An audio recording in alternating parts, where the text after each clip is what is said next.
Pauline Hanson is calling for the federal police to take action over Independent Senator Lidia Thorpe's controversial remarks at a pro-Palestinian protest. The One Nation leader posted the letter on X declaring, "I'm sick to death of no one taking action against Senator Thorpe for her vile behaviour." Writing to the Federal Police Commissioner, Chrissy Barrett, Ms Hanson claims she's sickened by weak politicians and the continual inaction who pretend Senator Thorpe's comments have no bearing on the Australian public. If the Albanese Government will not put a stop to Senator Thorpe's actions, we are depending on authorities like the Federal Police to take action. Let's bring in the Chief Opposition Whip, Aaron Violi. Aaron, what do you make of this latest contribution from Senator Thorpe? Well, unfortunately, it's a classic Lidia Thorpe, not helpful, doesn't actually address any of the real challenges that we've been sent to Canberra to solve. However, most disappointingly, completely outrageous and unacceptable, calling for violence, concerning to see. And we have to be very careful as elected officials in understanding that our words have power. And Lidia Thorpe today said, "Oh, it wasn't meant to be taken literally." Well, the risk is that someone does take that literally, and we can't have that. It's not just MPs and senators and our staffers. There are a lot of staff that work in the kitchens and the gyms and other areas that wouldn't want to hear this. It's their workplace. Completely inappropriate. She's been condemned and she should be condemned.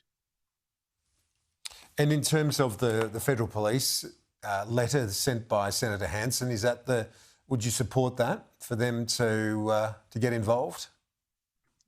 Well, on the face of it, it does look that a threat has been made, and ultimately that's a decision for the AFP. I'm not in the habit of directing or asking whether it's Victoria Police here in Victoria or the AFP to how they should conduct their operations. I trust our law enforcement agencies to act in our best interest and keep the community safe. So I'll leave it to the AFP to make a decision on what they think is appropriate. But on the face of it, that is a serious threat. If a member of the public had made that, we wouldn't accept it. So there should be the same rule for everyone in the community, whether you're an elected official or not.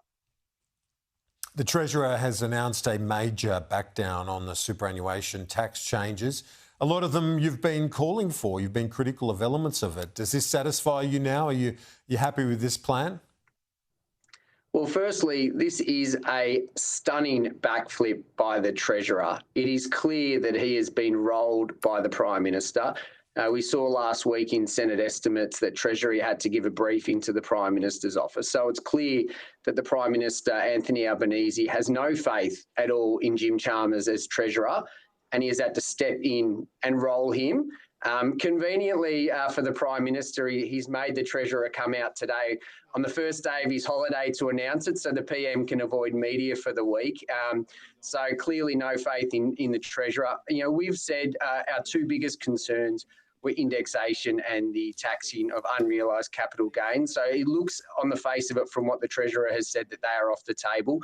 But obviously we know in the coalition all too well, and the Australian people know that the devil is in the detail when it comes to this government's legislation. I know our Shadow Treasurer, Ted O'Brien, will be out shortly to give more detail on the coalition position. So we'll wait to see and make sure that we scrutinise this legislation, because even in the press conference, which I was able to see, there's more detail and more questions that this Treasurer, who's clearly out of his depth and struggling at the moment, couldn't answer.